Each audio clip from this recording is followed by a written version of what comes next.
Sejarah pajak di Indonesia adalah cerminan panjang perjalanan bangsa, dimulai dari upeti pada masa kerajaan, pajak kolonial yang menekan rakyat, hingga sistem modern yang menopang pembangunan nasional.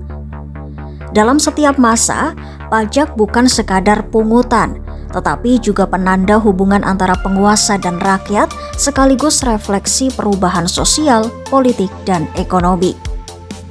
Lantas, bagaimana awal mula pajak di Nusantara? Mengutip buku Hukum Pajak di Indonesia karya Rudi Gunawan Bestari dan kawan-kawan tahun 2023, pajak sudah dikenal sejak masa kerajaan Hindu-Buddha.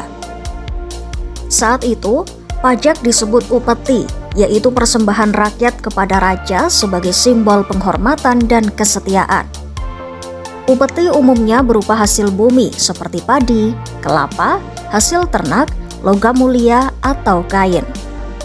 Sebagian digunakan untuk kebutuhan istana, sebagian lagi untuk membiayai pembangunan jalan, irigasi, dan fasilitas umum. Sebagai imbalannya, rakyat mendapatkan jaminan keamanan dari raja. Menariknya, praktik kecurangan pajak ternyata sudah ada sejak masa Mataram kuno. Bukti sejarahnya bisa dilihat di Prasasti Luitan tahun 901 Masehi dan Prasasti Palepangan tahun 906 Masehi yang mencatat penyalahgunaan wewenang oleh petugas pajak. Salah satu modusnya adalah manipulasi ukuran sawah sehingga beban pajak rakyat jadi lebih berat dari seharusnya. Pada periode itu juga dikenal konsep tanah sima atau tanah perdikan, tanah yang dibebaskan dari pajak sebagai penghargaan atas jasa tertentu kepada kerajaan. Bahkan, kebijakan pengurangan atau pembebasan pajak juga sudah ada. Memasuki era kolonial Belanda, pajak menjadi lebih sistematis namun cenderung menekan rakyat. Menurut jurnal From History to Mindset, The Psychological Legacy of Taxation in Indonesia, karya Ika Rahmasusilawati dan kawan-kawan, VOC memberlakukan berbagai pajak, seperti pajak bumi, pajak kepala, dan pajak usaha, terutama untuk pedagang China dan asing. Namun, di wilayah tertentu seperti Batavia dan Maluku, pajak VOC tidak berlaku. Ketika Herman Willem Daendels menjabat Gubernur Jenderal pada 1808 sampai 1811, ia memperkenalkan pungutan dari pintu gerbang untuk orang dan barang, pajak penjualan di pasar, hingga pajak kepemilikan rumah. Sementara itu, pada masa pendudukan Inggris tahun 1811 sampai 1816, Letnan Jenderal Sir Thomas Stamford Raffles memperkenalkan sistem sewa tanah. Petani diwajibkan menyerahkan sebagian hasil panen kepada pemerintah kolonial. Sistem inilah yang menjadi cikal bakal pajak bumi dan bangunan di Indonesia. Pemerintah Hindia Belanda kemudian menambah jenis pajak seperti pajak penghasilan pada 1920, pajak perseroan pada 1925, pajak kekayaan pada 1932, dan pajak kendaraan bermotor pada 1934.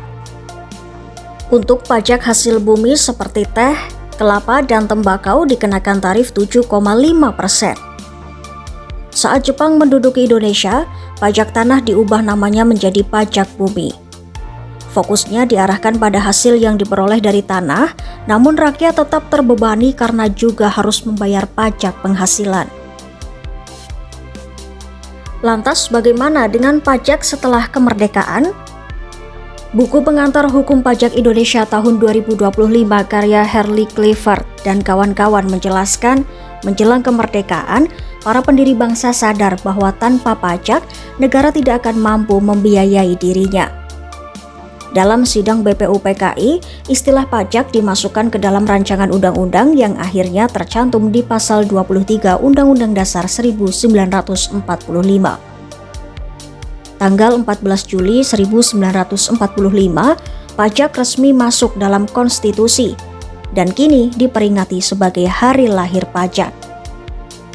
Pada awal kemerdekaan, Indonesia masih menerapkan official assessment system, di mana besaran pajak ditentukan oleh petugas, sedangkan wajib pajak bersifat pasif. Reformasi besar terjadi pada 1983 di era Orde Baru saat diberlakukan self-assessment system. Kini, wajib pajak menghitung, membayar, dan melaporkan sendiri pajaknya. Nah, era reformasi membawa pembaruan besar. Sistem e-filing dan e-billing diperkenalkan, sehingga memudahkan pelaporan dan pembayaran pajak secara daring. Pajak sekarang mencakup berbagai sektor, mulai dari pajak penghasilan, pajak pertambahan nilai, pajak penjualan barang mewah, hingga pajak kendaraan bermotor. Kini, pajak menjadi tulang punggung penerimaan negara, membiayai pembangunan infrastruktur, pendidikan, kesehatan, hingga layanan publik lainnya. Iya, dari upeti kerajaan hingga sistem digital, sejarah pajak di Indonesia adalah kisah panjang transformasi hubungan antara negara dan rakyatnya.